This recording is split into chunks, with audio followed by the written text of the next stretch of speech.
Hey guys, welcome back to episode 26 of US Stock Market Technical Analysis.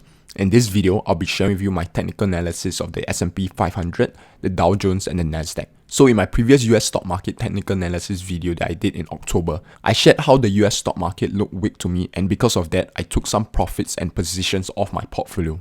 But since that video, prices have not only rebounded from their lows over here, it actually has made a new high right now. So has my outlook on the US stock market changed over this period of time? Yes and no. I'll first share with you some of the reasons why my analysis and outlook of the US stock market has changed a bit since that previous video. And I'll also be sharing with you the reasons why I'm still sticking to the position that the US stock market is still weak right now. So let's first take a look at why my outlook and analysis for the US stock market has changed a bit since my previous video.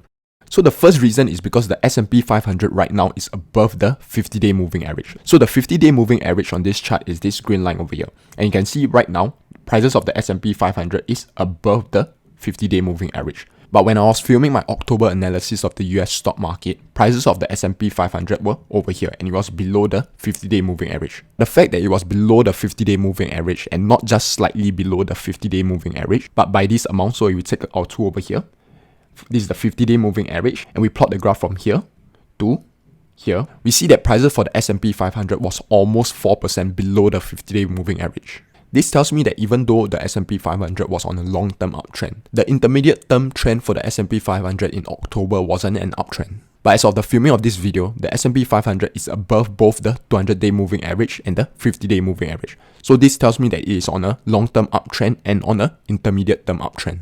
So that's the first reason why my analysis and outlook of the S&P 500 has changed a little since October. The second reason is that even though the yields on treasuries has been generally increasing recently, not only are prices of the S&P 500 not acting in an inversely proportional manner, it is actually moving quite closely aligned to the yields of the treasuries. But with that said, my overall stance and position on the S&P 500 still hasn't changed.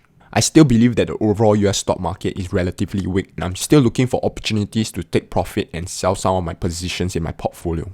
This is because when the S&P 500 experiences a decline like over here, we see that the volume on this decline tend to be very high and increasing. But when it comes to the rally over here, when prices of the S&P 500 increases, you'll see that it takes place on lower and decreasing volume. This is one of my main concerns for the S&P 500, but this does not mean that the S&P 500 will not continue to rise up from here. It can continue to rise up for quite a while, and that is why I haven't took profits and sold all of my positions in my portfolio just yet. What I'm doing is taking some profits off the extended stocks in my portfolio and paying closer attention to the stocks that I'm still holding for any signs of further weakness and declines. Right now, the S&P 500 is at its all-time high, so I haven't have any price target for the S&P 500. As for the support level that I'm taking a look at, the first support that I'm taking a look at for the S&P 500, if prices of the S&P 500 do decline, is this price level over here, which is at around $445. As you can see, this is where the 50-day moving average is, and there's also a support level over here. So the confluence of these two factors are likely to provide a good support for prices of the S&P 500 if they do decline to that level. So that's my analysis of the S&P 500. Now let's take a look at the Dow Jones. For the Dow Jones, its price chart looks very similar to the S&P 500. Over here, we have the Dow Jones being below the 50-day moving average, and right now it's above the 50-day moving average. But while their price chart looks very similar, the Dow Jones has actually been underperforming the S&P 500. How do we know that? We take a look at the RS line over here. So the RS line is the relative strength line that compares the price of an individual stock or index against the S&P 500. So in this case, we are comparing the Dow Jones against the S&P 500. And if we take a look at this RS line over here, for the month of October to where we are currently at, we can see that the RS line for the Dow Jones is moving downwards. So what this means is that even though the Dow Jones is increasing in price, the Dow Jones is increasing at a slower rate compared to the S&P 500. And that is why the RS line for the Dow Jones index is downtrending. For the Dow Jones, because prices are at an all-time highs, there's no supply overhead and thus there's no resistance area overhead. As for the support below, if the Dow Jones decline, the first support level that I'll be taking a look at is this price level over here. So a price level around $349. And similar to the S&P 500, the 50-day moving average over here corresponds to the support area over here. So these two confluence of factors is likely to provide support to the Dow Jones if the Dow Jones do fall to that level. So that's my analysis of the Dow Jones. Now let's take a look at the Nasdaq. In my opinion, the chart for the Nasdaq looks better than both the S&P 500 and the Dow Jones, and I'll share with you the reason why. The Nasdaq experienced a decline over here, and prices of the Nasdaq went below the 50-day moving average similar to the S&P 500 and the Dow Jones. But the difference in the Nasdaq compared to the S&P 500 and the Dow Jones is that the rise in the Nasdaq looks more sustainable to me.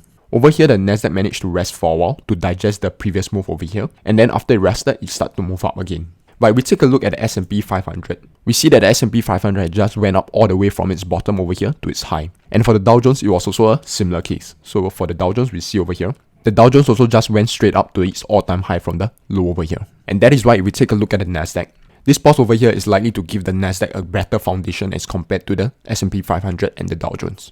So the Nasdaq is also at its all-time high, and the first support that I'll be taking a look for the Nasdaq is this price level over here, which is at around $376. So that's a wrap up of my analysis of the US stock market as a whole. Hopefully you have enjoyed and learned something from this video. If you did, smash that like button because it will really help the channel grow and allow me to produce more content such as this. And if you are new to this channel and haven't already subscribed, make sure you subscribe to my channel because each week I release new videos about investing, trading and the stock market. I'll see you in those other videos to your financial success.